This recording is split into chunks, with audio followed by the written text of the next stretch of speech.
हे नाथ, हे सर्वशक्तिमान, आप तो अपने आप में ही संपूर्ण थे, फिर मेरी रचना करने की क्या आवश्यकता थी?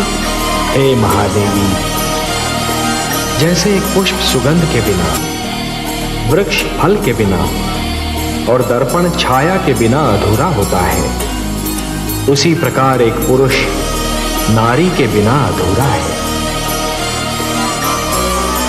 और ये तो केवल हम ही जानते हैं ना महादेवी, कि संसार को ममता और स्नेह और एक पुरुष को प्रेरणा, संघर्ष की शक्ति और जीवन भर का साथ केवल एक नारी ही दे सकती है।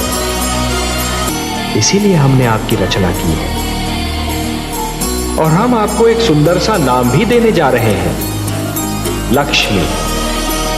संसार हमारे नाम से पहले आपका नाम लेगा, हमें लक्ष्मी नारायण के नाम से पुकारेगा। लक्ष्मी नारायण।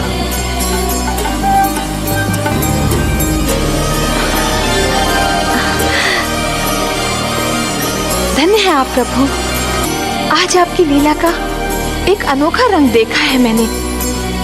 कितना सुंदर है ये संसार, कितनी अनुपम है ये रचना, ये प्रेम, ये भावना, ये स्नेह।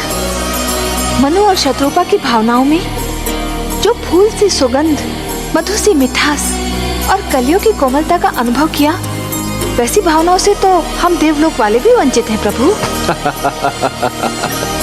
आपको अच्छा लगा महादेवी? बहुत ही अच्छा लगा सर्वेश्वर, बहुत सुंदर, बहुत मधुर। ये भावनाएं और इनको प्रदर्शित करने की शक्ति केवल मानव जाति को मिली है।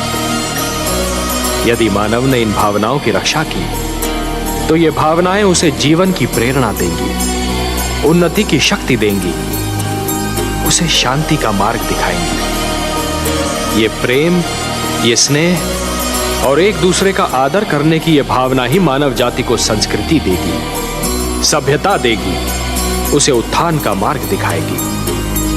और यदि मानव ने इन भावनाओं को त्याग दिया तो वो पशु और पिशाच के स्तर से भी नीचे जा गिरेगा। मेरी तो प्रार्थना है कि ऐसा दिन कभी ना आए प्रभु। ये सुंदर संसार यूं ही बसा रहे, प्रेम की ये शीतल धूप यूं ही बिखरी रहे, जीवन यूं ही मुस्कुराता रहे। मुझे तो इस धरती और इस जीवन से स्नेह हो गया है प्रभु।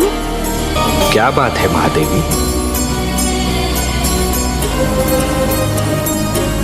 आपके इन सुंदर नैनों में आश्चर्य और विस्मय की छायाएं क्यों तैर रही हैं? किस सोच ने आपके मन को घेर रखा है? कुछ नहीं विश्वेश्वर,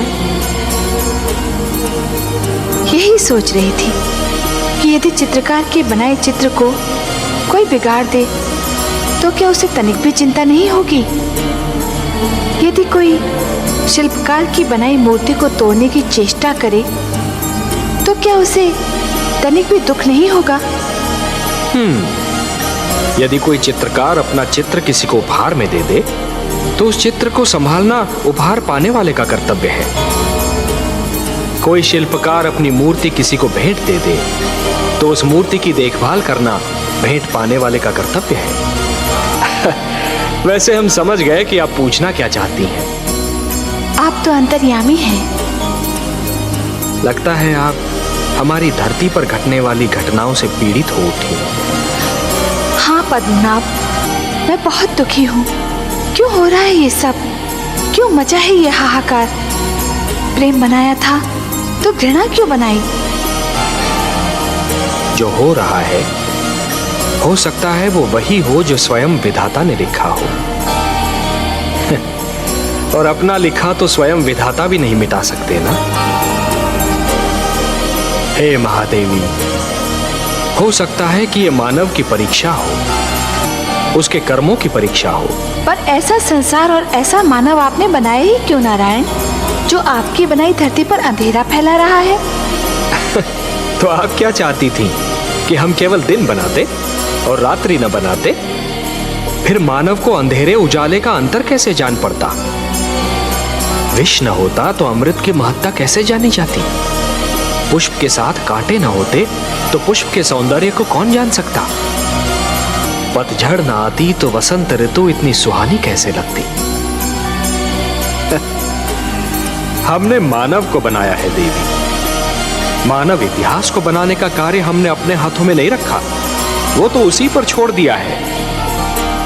अभी तो उसे अपनी शक्ति का आभास हुआ है। इसी से उसे न्याय अन्याय, सत्य असत्य, धर्म अधर्म और पाप और पुण्य की जानकारी भी होगी।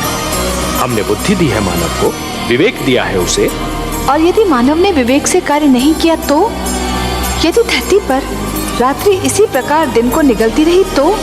अंधकार प्रकाश को डसता रहा तो? तब क्या करेंगे आप? चिंता मत कीजिए देवी। यदि असत्य और अधर्म अपनी सीमा को पार कर गए, यदि धर्म की हानि होने लगी, तो हम स्वयं धरती पर जाएंगे। हम वचनबद्ध हैं।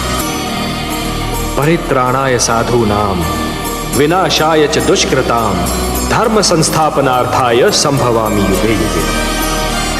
अपनी लीला तो आप ही स्वयं जानते हैं पद्मनाभ।